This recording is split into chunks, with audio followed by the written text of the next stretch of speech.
Training make product, product section. There's two kinds of product, make and buy. If we search, we can see the difference. When you create a new product, by default, you will create a make product related to cutting slip and fabric and component section. If you change to buy, that would be related to purchase order. Make product are related to the fabric and component tab.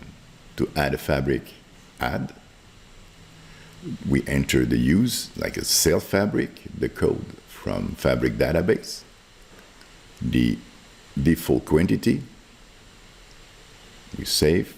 To add a component, add component code from component database, the quantity, and we're going to specify that the quantity will vary accordingly to the size. Save. I will add a zipper component code, quantity 1, and length or size dependent to be able to enter different length accordingly to the size. The fabrics and component that are size dependent will appear into the color and spec tab.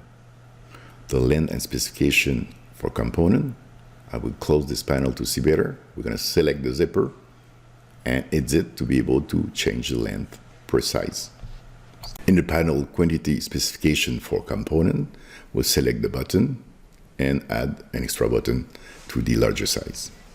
We can also see fabric and component which are color dependent. If I select the fabric, edit, we can see that this is fabric color dependent.